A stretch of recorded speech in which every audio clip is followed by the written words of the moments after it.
When Svetlana Savitskaya returned from orbit, no celebration awaited her. No cameras, no flowers, no tearful embraces from family. Instead, a black car with tinted windows whisked her away from the landing site before the dust had settled. Her destination was not the Cosmonaut Training Center, not a hospital for routine post-flight examination, not her Moscow apartment where her mother waited with a home-cooked meal. The vehicle carried her through streets she barely recognized in her exhausted haze, finally stopping before a building every Soviet citizen knew by reputation alone, Lubyanka, the heart of the KGB. She was escorted inside through a side entrance, down corridors that seemed to swallow sound itself. They brought her to a room on the 5th floor. No windows. A single fluorescent tube cast harsh white light across bare walls. A metal table. 2 chairs. Nothing else. For 6 hours straight, men in crisp uniforms rotated through that room, each asking variations of identical questions. What exactly did you observe? At what distance? For how long? Describe the shape again, the color, the movement. Every answer she gave prompted 3 more inquiries, circling back, probing deeper, searching for inconsistencies that did not exist. Svetlana had spent her career training under pressure. She had jumped from aircraft at 14,000 meters. She had tested experimental fighters at the edge of human endurance. But this was different. The interrogators never raised their voices. They never threatened. Their calm was somehow more unsettling than aggression would have been. They wrote notes in folders she could not see, exchanged glances loaded with meaning she could not decipher. Occasionally, one would leave, and minutes later, another would enter, picking up exactly where his predecessor had stopped. The clock on the wall ticked away hours she would never recover. When exhaustion threatened to overwhelm her, they brought lukewarm tea that tasted faintly metallic. She drank it anyway.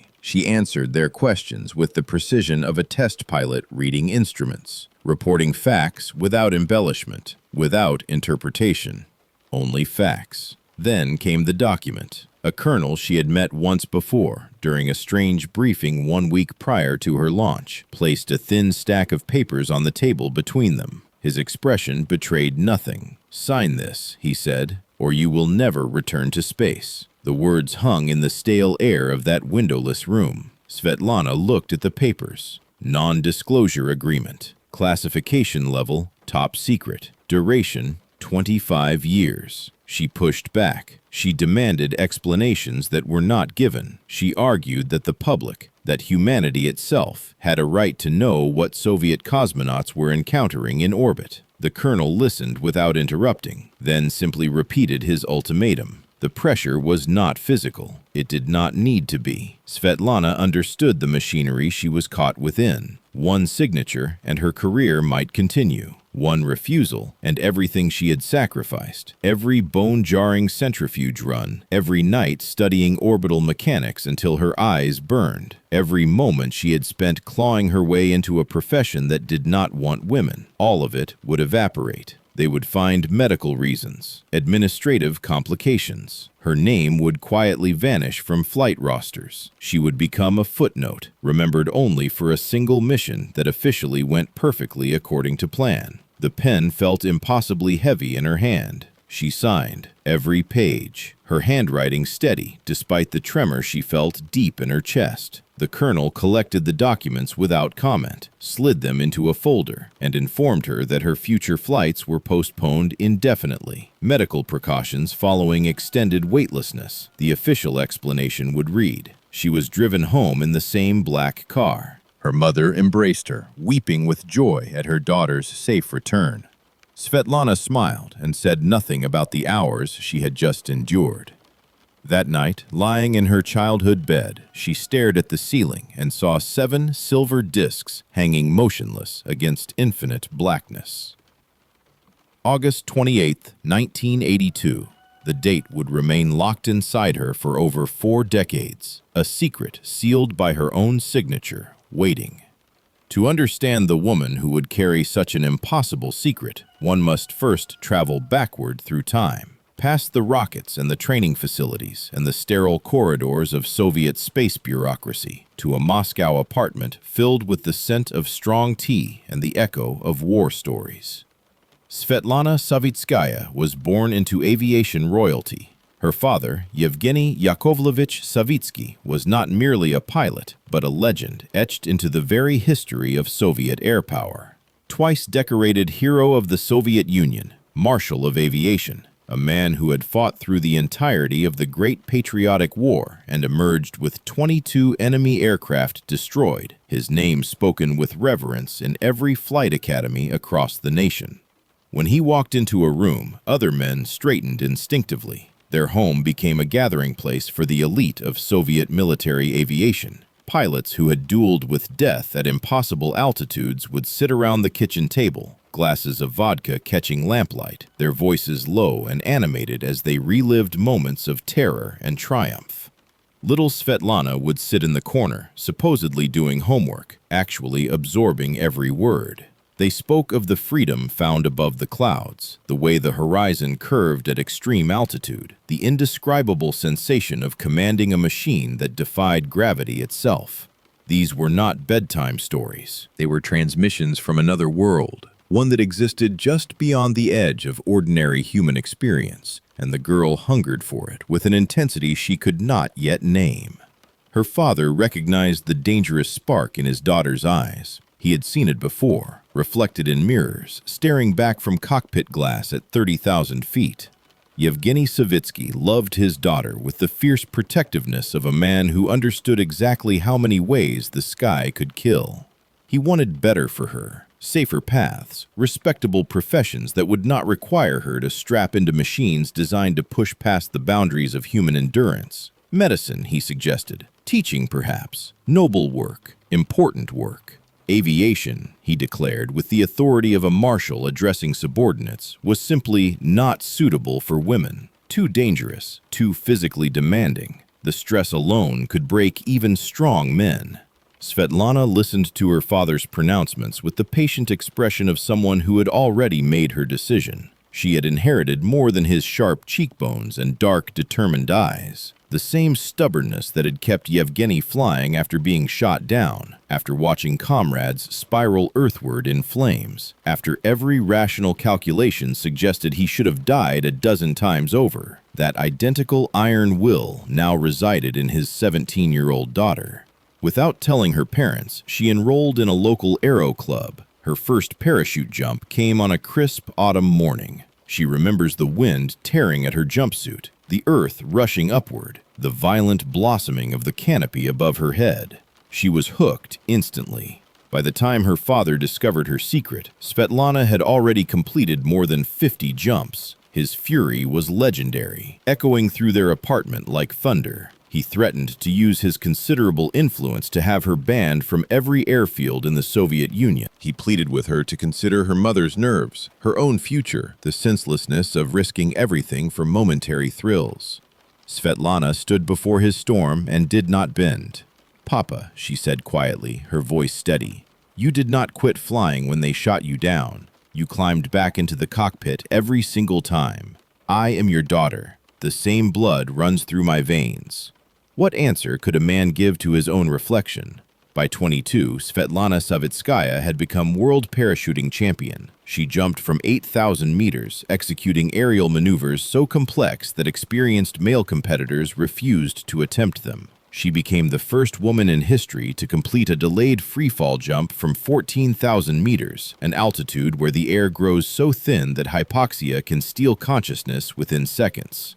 At that height, the sky above shades toward violet and the curvature of the earth becomes visible below. Most human bodies simply surrender at such extremes. Svetlana's did not. She had proven something to herself, to her father, to everyone who insisted that certain achievements remained forever beyond female reach. And yet, this was only the beginning. The stars were still waiting.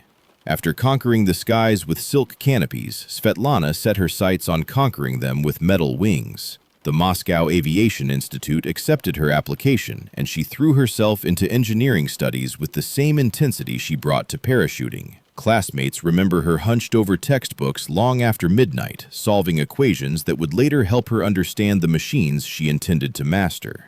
Graduation came with honors, her diploma a stepping stone rather than a destination. She applied immediately for test pilot certification, entering a world where women were not merely rare but essentially non-existent. The selection committee reviewed her credentials with undisguised skepticism. She answered their doubts not with words, but with performance that left no room for argument. Within years, Svetlana was strapping into the cockpits of the Soviet Union's most advanced fighter aircraft. Supersonic speeds became routine. Maximum altitude approaches that pushed airframes to their engineering limits became her specialty. She learned the particular whistling groan that metal makes when stressed beyond design parameters, learned to read instruments while gravitational forces tried to squeeze consciousness from her skull, learned the precise moment when a machine transitions from flying to falling. By 30, she had accumulated more flight hours than most military pilots achieve across entire careers. Her logbooks read like classified documents, filled with aircraft designations that ordinary citizens would never encounter. But even as she pushed experimental jets through the upper atmosphere, her eyes kept drifting higher. Space had called to her since childhood. She remembered precisely where she had been standing when the radio announced Yuri Gagarin's orbit in 1961. 12 years old, frozen in the kitchen doorway, listening to her parents' excited voices blend with the announcer's triumphant declarations. The entire nation had poured into the streets, strangers embracing, tears flowing freely. Svetlana had felt something shift inside her chest that day, a new trajectory being plotted in her heart. She had thought, with the absolute certainty that only children possess, "I want to go there too. I want to touch the stars." 1980 brought the fulfillment of that childhood vow. At 32 years old, Svetlana Savitskaya was accepted into the Soviet Cosmonaut Corps. The competition had been extraordinary. Hundreds of candidates winnowed down to a handful through tests designed to break both body and spirit. She understood the additional weight she carried. After Valentina Tereshkova's flight in '63, no Soviet woman had returned to space for nearly 2 decades.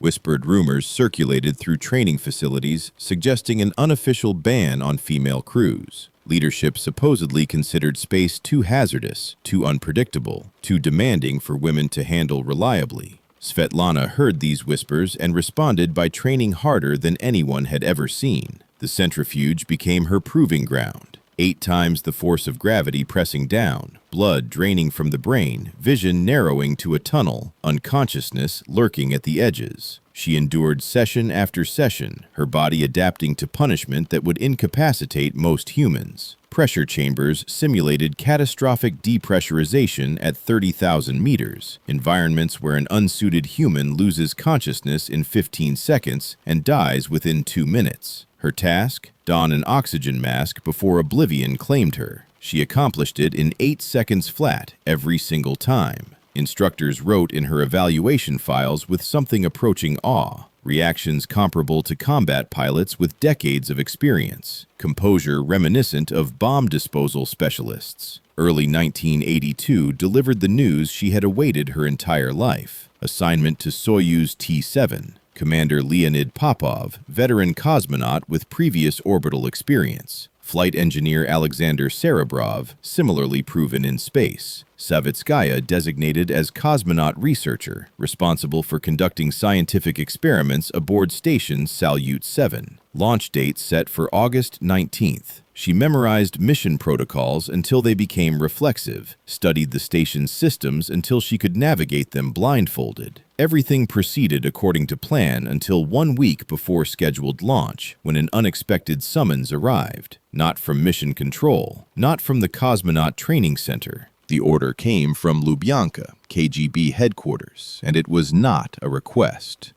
The car that collected her from the training center offered no explanation for its destination. Svetlana sat in the back seat, watching familiar Moscow streets give way to the government district, her mind cycling through possibilities. A security review, perhaps, additional background verification before the mission, routine precautions for someone about to represent the Soviet Union in orbit. But when the vehicle stopped before the unmistakable facade of Lubyanka, routine explanations evaporated. KGB headquarters did not summon cosmonauts for paperwork. She was escorted through a side entrance, past guards who examined her credentials with expressions carefully emptied of curiosity, up a stairwell that smelled faintly of cigarette smoke and floor polish. The office on the 5th floor contained a metal desk, 2 chairs, a safe built into the wall, and a man whose uniform bore no rank insignia or unit identification. The colonel, as she would come to think of him, gestured toward the empty chair without rising. His face possessed the carefully neutral quality of someone trained to reveal nothing accidentally. He waited until she was seated before speaking, and when he did, his voice carried the flat tone of official pronouncement. Comrade Savitskaya, what you are about to see and hear constitutes a state secret of the highest importance. Disclosure carries criminal penalties under Article 64. Do you understand the gravity of this statement? She nodded, her pilot's instincts already cataloging details. The colonel rose, turned to the wall safe, and worked the combination with practiced fingers. From within, he withdrew a folder thick with documents and photographs, its cover stamped with classification markings she had only seen from a distance during her military career. He placed it on the desk between them and began laying out images one by one. Orbital photographs, clearly taken from Soviet spacecraft. In each image, shapes hung against the blackness of space, blurred by distance and the limitations of available cameras, but unmistakably present. They were not satellites, they were not debris. They did not match any configuration of human engineering that Svetlana had ever encountered, and she had studied every spacecraft ever launched. "What is this?" she asked, her voice steady despite the cold sensation spreading through her chest. The colonel's response came without hesitation, as though he had delivered this briefing many times before. "We do not know, but for several years now, cosmonauts have been reporting observations of unknown objects in Earth orbit. The reports are consistent across multiple missions, multiple crews. Some objects appear suddenly and vanish just as quickly. Some demonstrate movement patterns that contradict everything we understand about orbital mechanics. They accelerate without visible propulsion. They change direction instantaneously. They hover motionless relative to our stations, which should be physically impossible. We have ruled out American technology through our intelligence channels." He paused, and something flickered behind his carefully controlled expression. "The Americans," he continued, "are experiencing identical phenomena. Their astronauts file similar reports. Their analysts are equally baffled. Whatever these objects are, they do not belong to any nation on Earth." Svetlana absorbed this information the way she had absorbed countless emergency briefings throughout her career, compartmentalizing shock to maintain operational clarity. The colonel was not finished. "Activity has increased sharply over the past 6 months. We have documented more sightings in recent weeks than in the previous 2 years combined. We do not understand why. If you observe anything unusual during your mission, you will report immediately using coded phrases from the protocol instructions you will receive." The colonel slid a smaller document across the desk.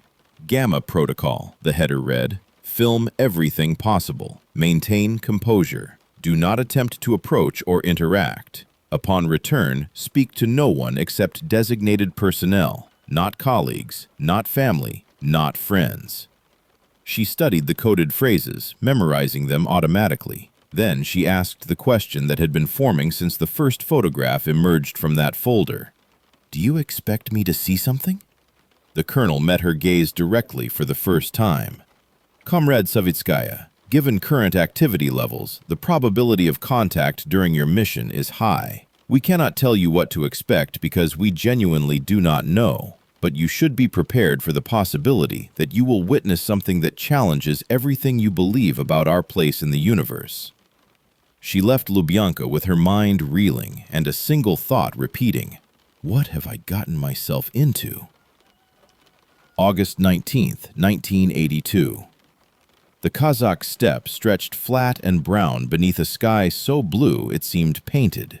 Svetlana lay strapped into her seat aboard Soyuz T-7, wedged between Commander Popov and flight engineer Serebrov, listening to the final countdown crackling through her headset. Years of preparation compressed into these last seconds. The briefing at Lubyanka lurked in the back of her mind, but she pushed it aside. A cosmonaut could not afford distraction during launch. The engines ignited with a roar that penetrated every cell of her body, vibrations so intense that her vision blurred despite her helmet. 9 minutes of crushing acceleration followed, gravitational forces pressing her into the seat like a giant's palm. Then, silence. The engines cut off, and suddenly she was floating against her restraints, her body confused by the absence of weight it had known since birth. Through the small porthole beside her, Svetlana caught her first glimpse of Earth from orbit. Nothing in her training, nothing in the photographs she had studied, nothing in the stories told by cosmonauts who had flown before could have prepared her for this moment. A blue sphere wrapped in swirling white clouds hung suspended against absolute blackness, impossibly beautiful, impossibly fragile. The thin, bright line of the atmosphere traced its curve like a protective membrane. She understood viscerally, for the first time, how small and precious their world truly was. The following day brought docking procedures with Salyut 7. The station grew from a distant speck to a massive structure of cylindrical modules and solar panels hanging motionless against the starfield. Contact. Capture. The mechanical sounds of latches engaging echoed through both spacecraft. When the hatches opened, Svetlana floated through into a space that smelled of recycled air and warm electronics. Commander Anatoly Berezovoy and flight engineer Valentin Lebedev, who had been living aboard the station for months, greeted the newcomers with genuine warmth. Fresh faces meant fresh conversation. News from Earth meant connection to the world below. Packages from families meant reminders that life continued beyond these metal walls. The first days passed according to schedule. Svetlana conducted her assigned experiments, biological studies, and materials research that would contribute to Soviet scientific advancement. She adapted to weightlessness with the natural grace of someone whose body had always responded well to unusual demands. Sleep came in short bursts, strapped into a sleeping bag mounted to the wall. Meals were rehydrated packets consumed while floating, droplets of escaped liquid drifting like tiny planets until someone caught them. The cosmos outside the portholes remained serene, stars burning steady against the void, Earth rotating majestically below. She almost allowed herself to forget the colonel's warning about probability of contact. August 25th changed everything. Lebedev had drawn visual observation duty, a routine task that involved monitoring the space around the station for debris or other hazards. He floated near a porthole on the port side, making notes, when something caught his attention. A glow where no glow should exist. The sun was positioned on the opposite side of the station, its light blocked by Salyut's bulk. No satellite in their tracking data should be visible from this angle. Yet something was definitely there, emitting soft luminescence against the darkness. He watched it move, not drift the way orbital objects drift. Move, in jerks, stopping, starting, changing direction with impossible abruptness. Lebedev summoned Commander Berezovoy without taking his eyes off the phenomenon. Together, they observed for 15 minutes, two experienced cosmonauts trying desperately to fit what they witnessed into familiar categories. Space debris does not maneuver.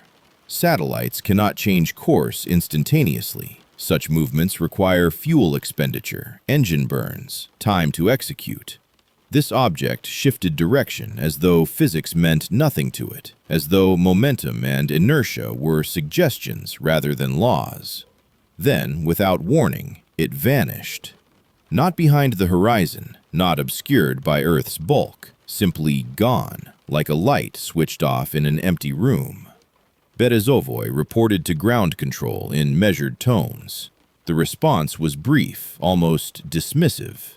Acknowledged. Continue standard operations. But Svetlana, listening from across the module, caught something in the operator's voice. Not surprise, not disbelief, something closer to grim expectation, as though they had been waiting. 2 days after Lebedev's sighting, new orders arrived from ground control. Mission duration extended by 48 hours. Additional scientific measurements required, the official explanation stated. Svetlana exchanged glances with Commander Popov, but said nothing over the open communication channel. Both understood what the extension truly meant.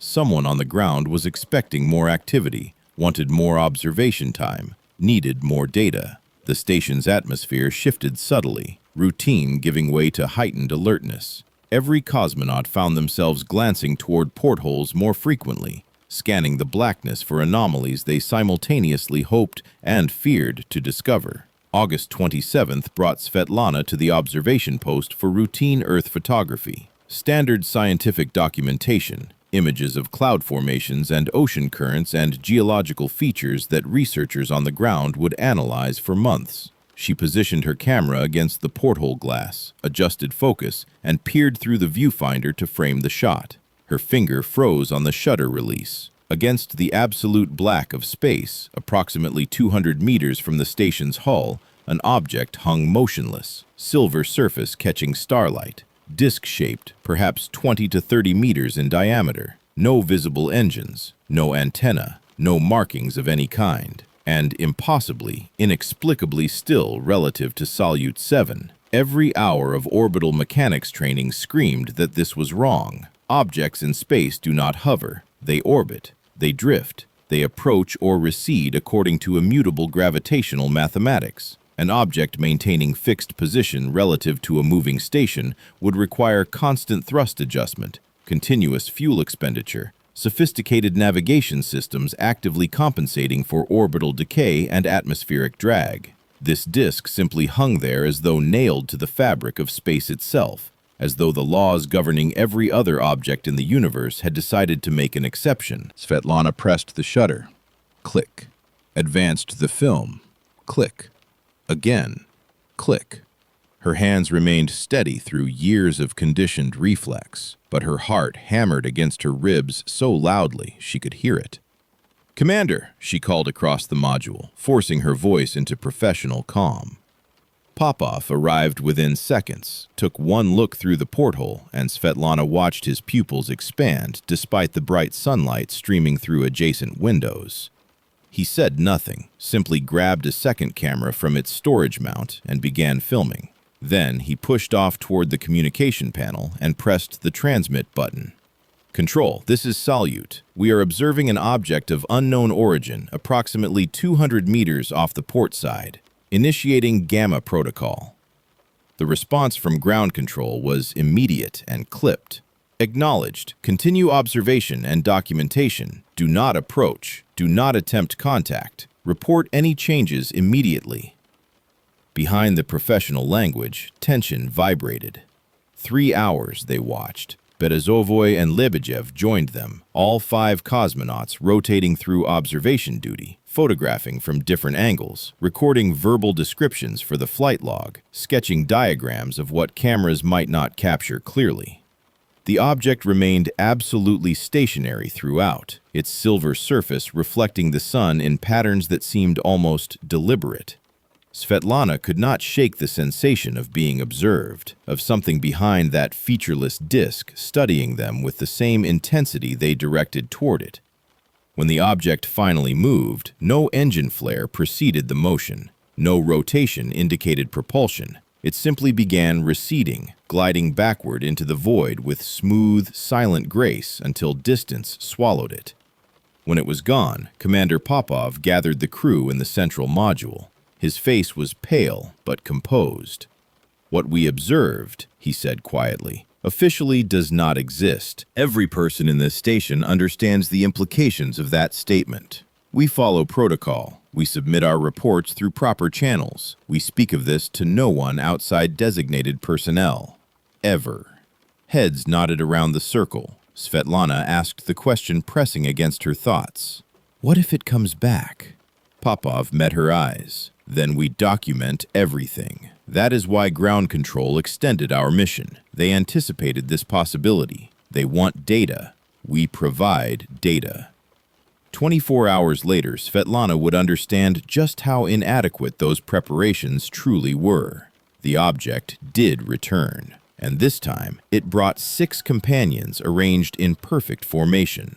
Dawn in orbit arrives every 90 minutes, the sun bursting over Earth's curved horizon in a blaze of gold and crimson that never loses its power to astonish. August 28th began with such a sunrise, light flooding through the station's portholes, systems humming their familiar electronic chorus. Svetlana had slept poorly, her dreams populated by silver shapes drifting through darkness, and she woke with a residue of unease she could not shake. Breakfast was reconstituted porridge consumed in distracted silence. When her scheduled observation shift arrived, she collected her camera with hands that felt slightly disconnected from her body, floating toward the portside porthole with a premonition she refused to name. The blood drained from her face so quickly that spots danced across her vision. Not one object hung against the blackness of space. 7. Arranged in perfect geometric formation, a precise semicircle that curved around the station's position like theater seats facing a stage. And Salyut 7 was unmistakably the stage. Svetlana's fingers found the camera controls through pure muscle memory, clicking the shutter again and again while her conscious mind struggled to process what her eyes reported. 7 identical silver discs, each one matching the object from the previous day, positioned with mathematical precision that could not possibly be coincidental. Debris does not arrange itself. Satellites do not coordinate into patterns. This formation spoke of intention, of intelligence, of deliberate purpose. "Commander, urgent." The words left her mouth before she consciously formed them. Within seconds, all 4 of her crewmates had crowded around adjacent portholes, their faces cycling through the same shock she had just experienced. Popov reached the communication panel and transmitted with a voice he fought to keep level. "Control, this is Salyut, Gamma Protocol. We are observing 7 objects in semicircular formation approximately 200 meters distance, requesting immediate guidance." The response came after a pause that stretched uncomfortably long, and when the operator spoke, his voice trembled with barely suppressed tension. "Salyut, acknowledged. Continue observation and recording. Do not approach. Repeat, maintain distance at all costs. We are escalating to command authority." The cosmonauts documented everything with the desperate thoroughness of scientists confronting the impossible. Each disk appeared identical to the others, silver surfaces smooth as polished mirrors, diameter estimated between 20 and 30 meters. No visible propulsion systems, no antenna arrays, no identification markings of any kind, no seams or joints suggesting construction methods. They reflected starlight and sunlight in patterns that seemed almost organic, shifting subtly despite their motionless positions. And motionless they remained, hovering in fixed relation to the station, as though orbital mechanics had simply ceased to apply. 20 minutes passed in breathless observation, cameras clicking, voice recorders capturing whispered descriptions, pencils scratching hasty sketches onto notepaper. Then the central disk did something new. A beam of light emerged from its surface, narrow and intensely bright, carrying a bluish tint that reminded Svetlana of welding arcs. The beam extended toward Salyut 7 and began moving slowly across the station's hull, tracing the length of each module, pausing at solar panels and antenna arrays and porthole clusters. It moved with deliberate patience, systematic and thorough. "They are scanning us," Lebedev breathed, and nobody disagreed because no other interpretation fit. The beam completed its survey of the entire station exterior, lingering briefly on each major component, then extinguished as suddenly as it had appeared. Silence fell, broken only by the background hum of life support systems and the ragged breathing of 5 humans confronting something beyond all preparation. 2 hours later, the objects began to move, not individually, not randomly, but in perfect synchronization. All 7 disks withdrawing simultaneously while maintaining their semicircular formation. They receded into the cosmic darkness with smooth, unhurried grace, as though satisfied with whatever data they had collected, shrinking from distinct shapes to bright points to nothing at all. When they were gone, the communication channel crackled with new orders. "Salyut crew, prepare for unscheduled return. Soyuz T-7 will undock in 36 hours. Begin pre-departure procedures immediately." Svetlana should have felt relief. Instead, a cold certainty settled in her stomach. Whatever had visited them was not finished. The observers had observed, but their interest was not yet satisfied. She would be proven right within 24 hours. August 29th crawled toward evening with agonizing slowness. The crew spent hours preparing for departure, checking systems, securing equipment, packing samples and film canisters that would return to Earth with them. Conversation remained sparse and functional, each cosmonaut lost in private contemplation of what they had witnessed. Ground control maintained unusually frequent contact, requesting status updates at intervals that suggested nervous commanders watching clocks in distant rooms. Svetlana moved through her tasks mechanically, her body performing familiar routines, while her mind circled endlessly around silver disks and scanning beams and the impossible physics of objects that hovered without thrust. As the station's orbit carried it into Earth's shadow, she found herself drawn to the observation porthole for what she believed would be her final look at the cosmos. Tomorrow, she would be sealed inside the descent capsule, plummeting through atmosphere, returning to a world of gravity and secrecy and debriefings in windowless rooms. She might never see space again. The briefing at Lubyanka had made clear that witnesses to such events often found their careers quietly redirected, their flight status indefinitely postponed. So she floated there in the dimness, pressing her face close to the cold glass, watching stars burn against infinity, memorizing the curve of Earth's night-side horizon, trying to preserve this moment against future confiscation. They appeared without warning, no gradual approach from distance, no slow drift into visual range.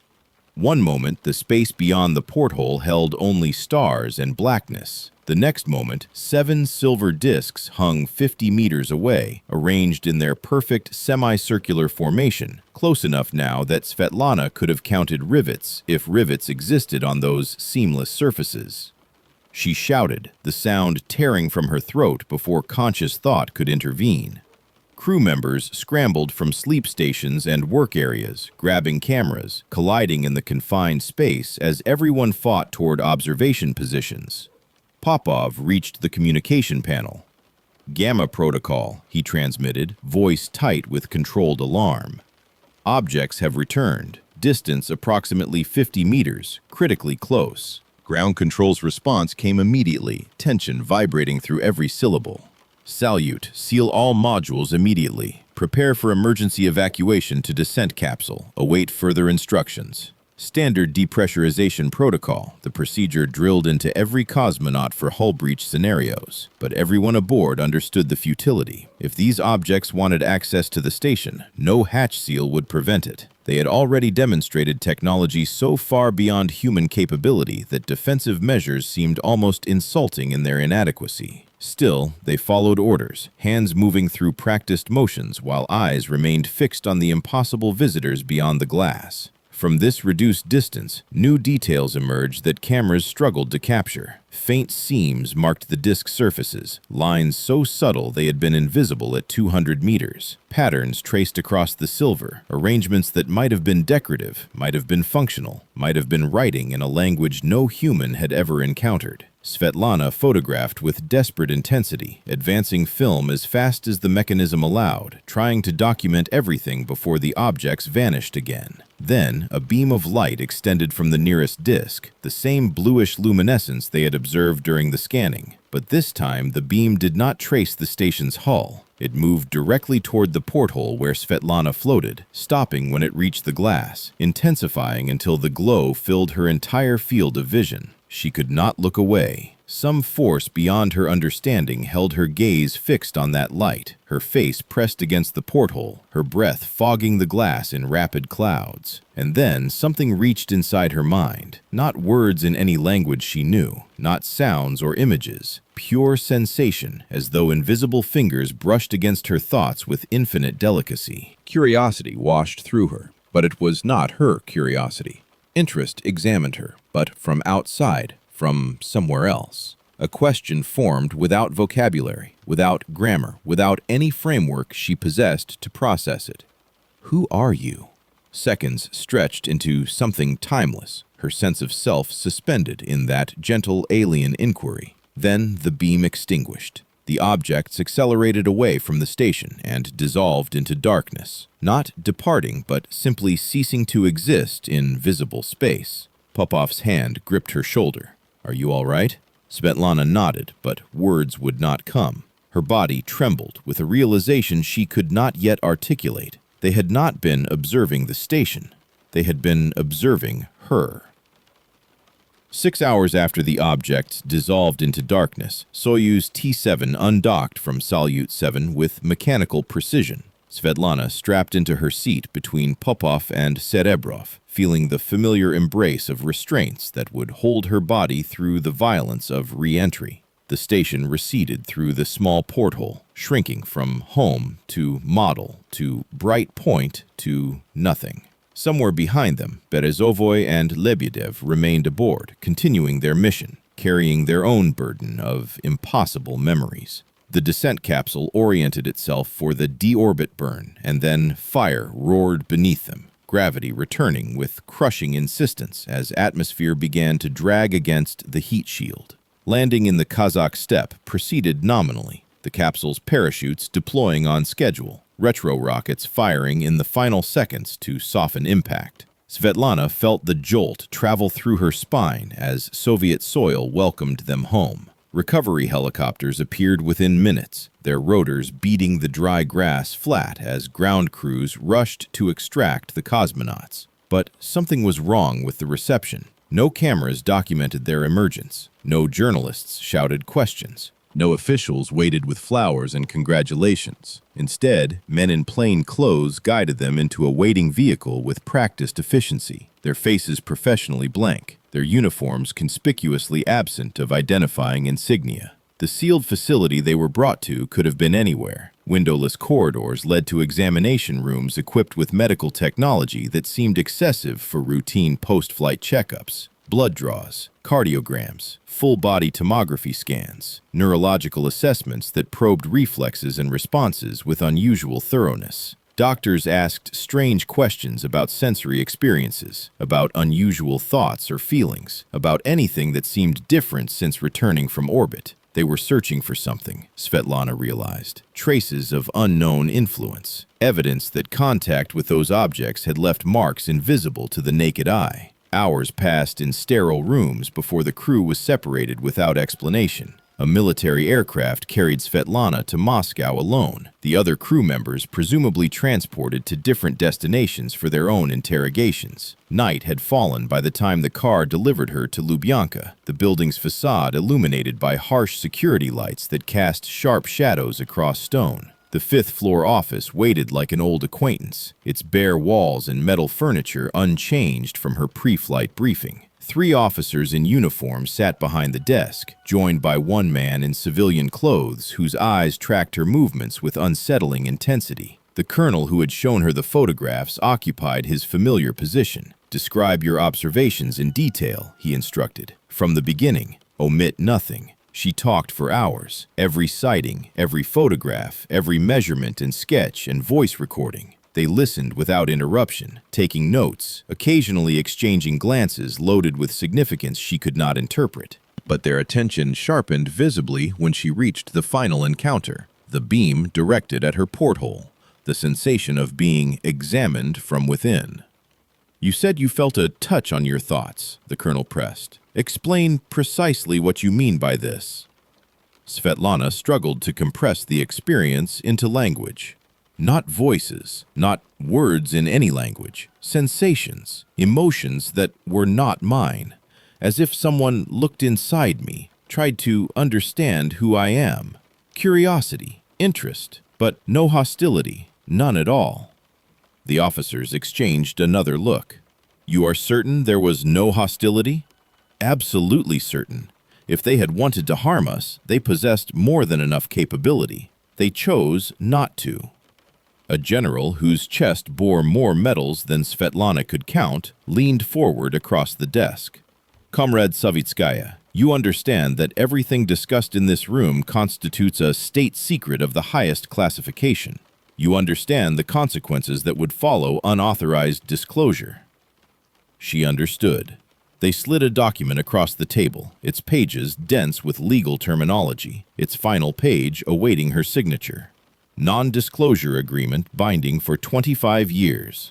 She would speak of these events to no one, not family, not friends, not journalists, not future colleagues. Violation would result in criminal prosecution under articles she had never read, but whose implications were clear. "And the people?" she asked quietly. Do they not have a right to know what orbits above their heads? The general's smile contained no warmth. People are not ready for such knowledge. Imagine the announcement. Unknown objects circle Earth, observing humanity, their origins and intentions completely mysterious. What follows? Mass panic, religious upheaval, demands for explanations we cannot provide, political exploitation by enemies foreign and domestic. You wish to be responsible for this chaos? She knew argument was futile. Her eyes dropped to the document. And if I refuse to sign? The colonel's voice remained soft, but steel reinforced every syllable. Then your career in the space program ends today. Your security clearances will be revoked. Your biography will be examined with such thoroughness that grounds for dismissal will certainly be discovered. You will spend your remaining years knowing you could have continued reaching for the stars, but chose otherwise.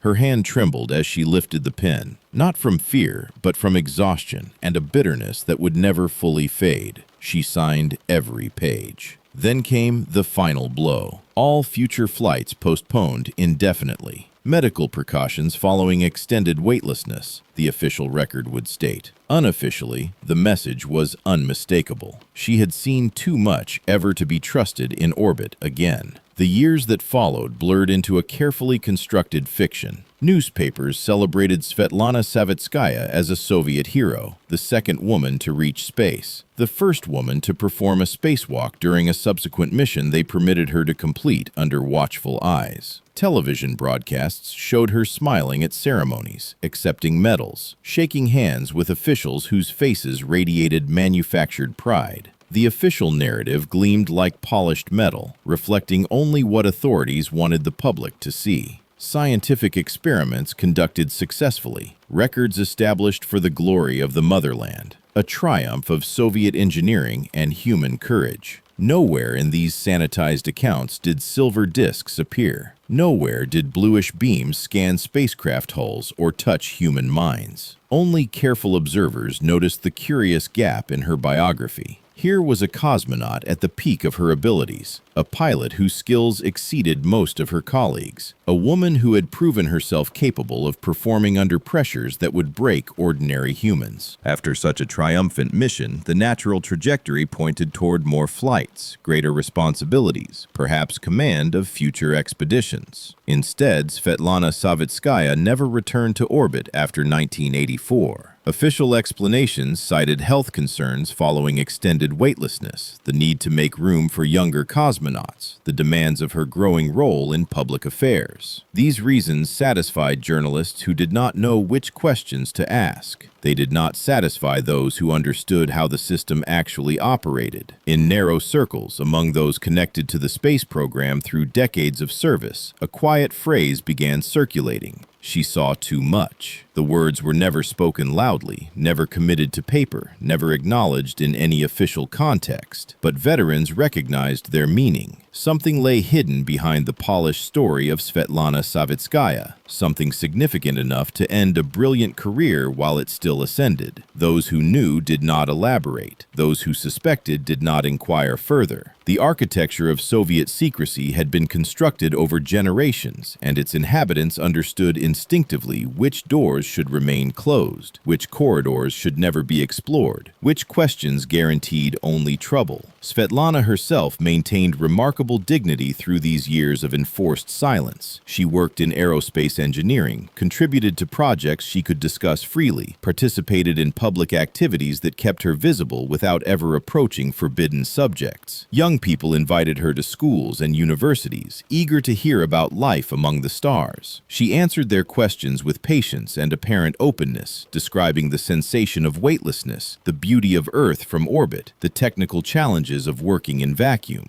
Her responses were thorough, engaging, carefully calibrated to satisfy curiosity without revealing anything that mattered. When conversations drifted toward those specific hours in August 1982, she redirected with practiced grace, her smile never wavering. At closed gatherings where former cosmonauts assembled for reunions and commemorations, a different kind of communication occurred. Svetlana would catch the eyes of colleagues across crowded rooms, and silent understanding would pass between them like an electrical current. Many in that community had witnessed things they could never discuss publicly. Many had signed documents identical to hers, binding their tongues with threats of prosecution and career destruction. Many carried memories of objects that officially did not exist, of phenomena that contradicted everything they had been trained to believe about humanity's place in the universe. They recognized each other as veterans of a secret war, soldiers bound by shared experience and enforced silence, finding comfort in mutual acknowledgement even when words remained forbidden. 10 years passed, then another 10. The Soviet Union collapsed, its red flag lowered for the last time over the Kremlin on a winter night in 1991. The KGB fractured into successor agencies with new names and supposedly new methods. Archives that had been sealed for decades began opening to researchers, journalists, historians hungry to document the hidden crimes and secrets of the fallen empire. Yesterday's state secrets became newspaper headlines. Dissidents were rehabilitated. Massacres were acknowledged. Economic disasters were analyzed. Yet the files concerning orbital observations remained buried on the deepest shelves, protected by classification stamps that somehow survived every wave of reform. Occasionally, fragments surfaced in memoirs, strange phrases hinting at experiences that could not be fully described, half-remembered conversations suggesting knowledge that official histories denied, but the complete picture never emerged. Someone, somewhere, had carefully excised the most important pages from the historical record, ensuring that certain truths would wait for another generation to uncover.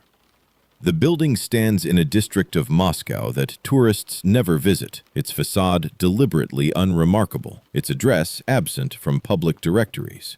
No signs identify its purpose, no plaques commemorate its history. Security checkpoints filter visitors through layers of verification, each barrier more thorough than the last. Heavy doors require codes and keys held by personnel whose names appear on no organizational charts. Beyond those doors stretch corridors lined with shelves, and on those shelves rest boxes and folders containing thousands of cases once deemed too dangerous for public discussion. The accumulated secrets of a vanished empire, waiting in climate-controlled silence for someone to remember they exist. The Soyuz T-7 file occupies a separate safe within this labyrinth, distinguished from surrounding materials by the density of stamps crowding its cover. Top secret, special importance, store indefinitely. Each phrase represents a decision made decades ago by officials who believed certain truths must never reach ordinary citizens. But one stamp stands apart from the others, added later in different ink, its bureaucratic language carrying unexpected weight.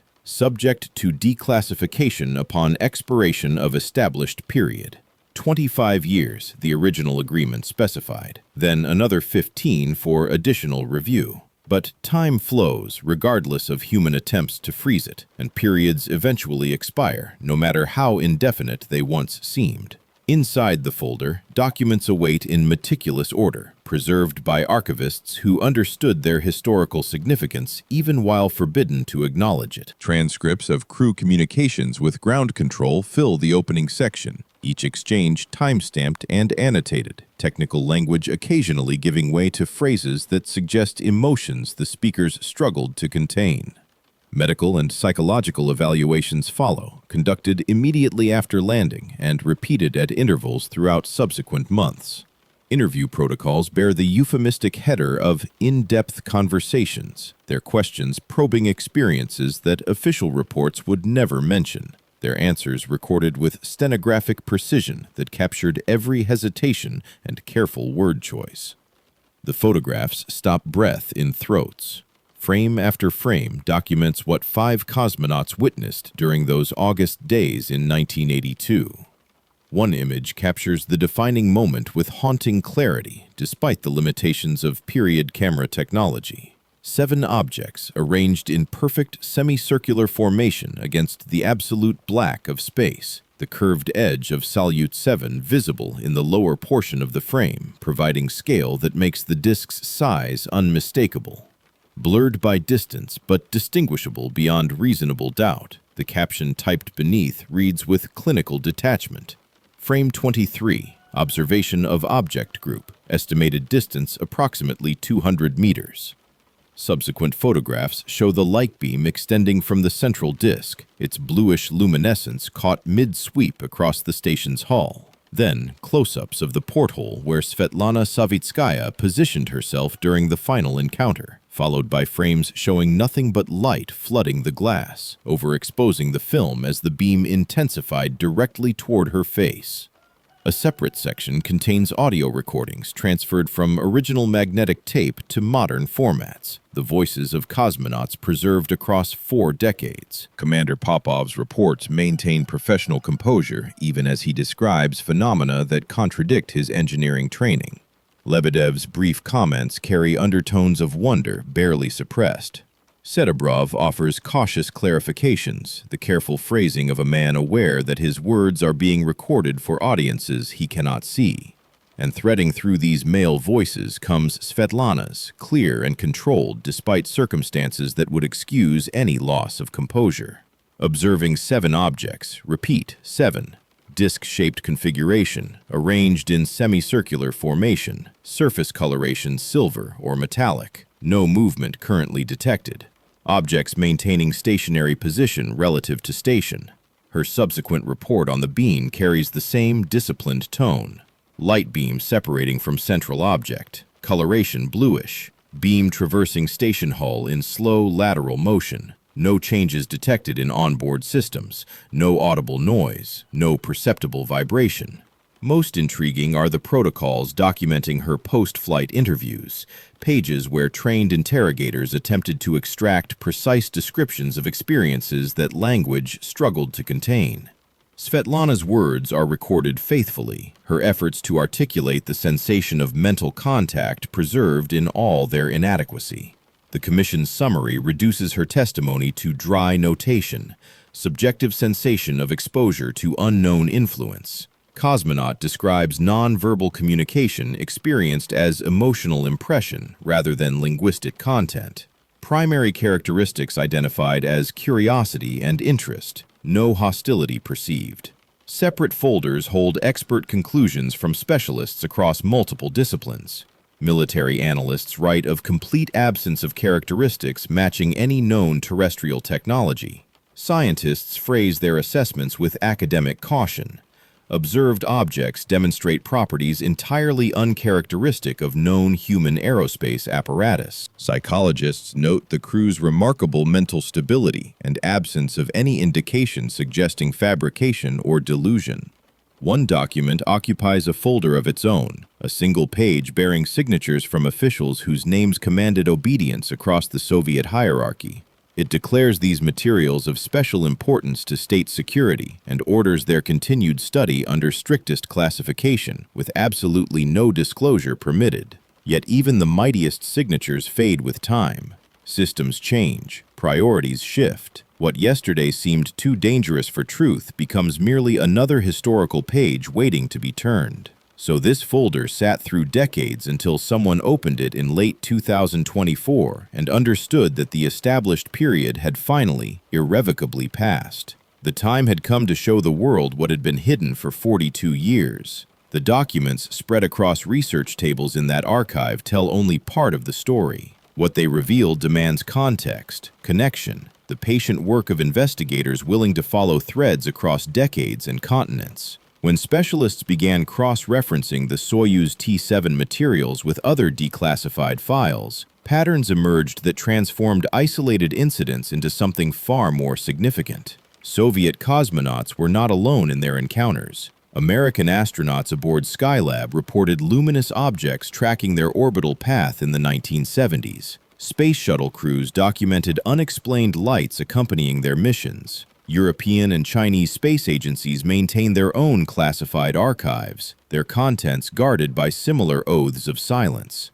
The similarities prove impossible to dismiss as coincidence. Descriptions match across ideological boundaries, across languages, across decades. Disc-shaped objects, metallic surfaces reflecting sunlight, movement patterns that violate known physics, sudden appearances and disappearances that suggest technology operating on principles humanity has not yet discovered.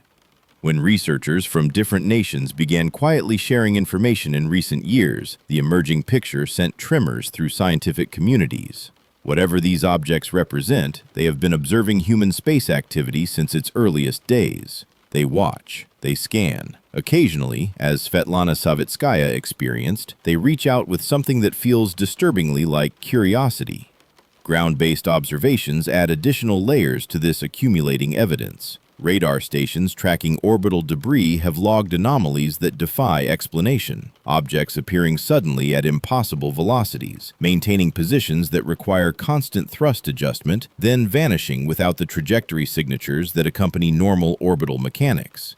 Telescope arrays designed to monitor satellites have captured fleeting images of shapes that match no known spacecraft in any nation's inventory. Atmospheric observatories recorded unusual phenomena during the exact week of Savitskaya's mission, energy signatures in the upper atmosphere that correlate precisely with the timing of her encounters. Each fragment alone might be dismissed. Together, they form a mosaic that demands serious attention. The question that haunted Svetlana through 4 decades of enforced silence now confronts humanity openly. What are these objects? Who or what controls them? Why do they demonstrate such persistent interest in human space activity? The declassified files offer no definitive answers, only evidence that the questions themselves are legitimate.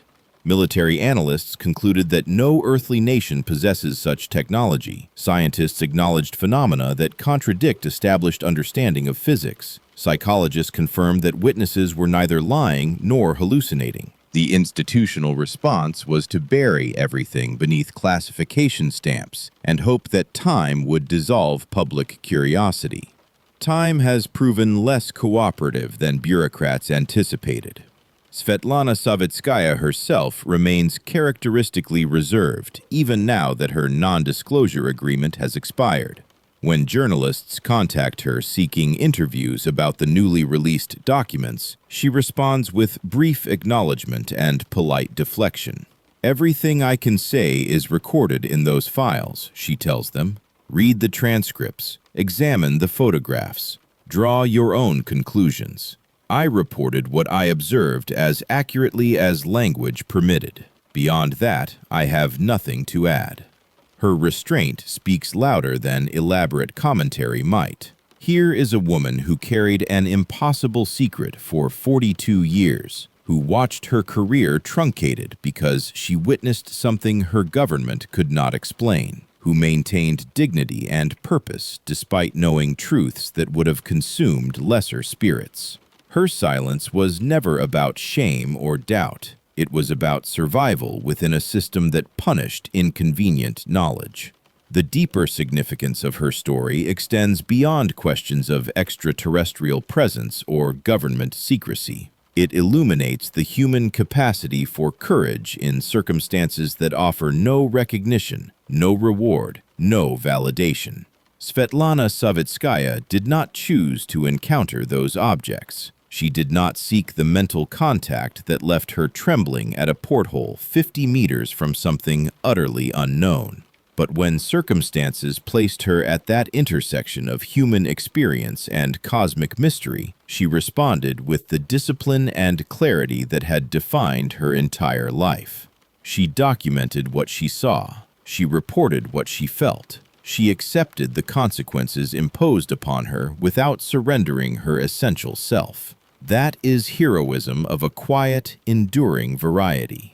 What happens now belongs to all of us. The archives are open. The photographs are available. The transcripts can be read by anyone willing to visit the appropriate repositories or access the digital copies that researchers have begun circulating.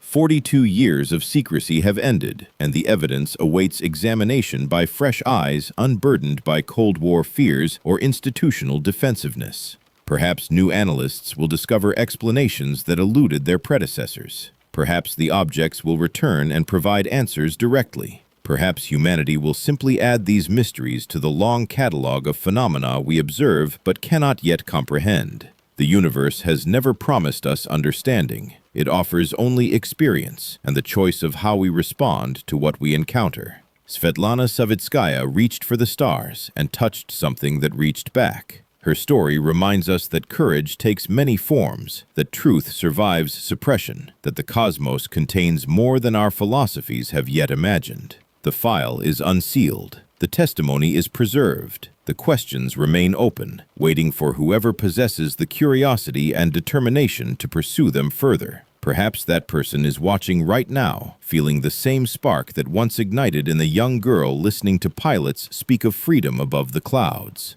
Some mysteries call to those ready to chase them. This one has waited long enough. If this story resonated with you, take a moment to explore our other videos, where hidden histories and suppressed truths await discovery. Share your thoughts in the comments below. Do you believe Svetlana's account? What do you think those objects were? And if you found value in this journey through declassified secrets and cosmic mystery, let us know by liking this video. The truth has been patient for 42 years. It can wait a few more seconds for your response.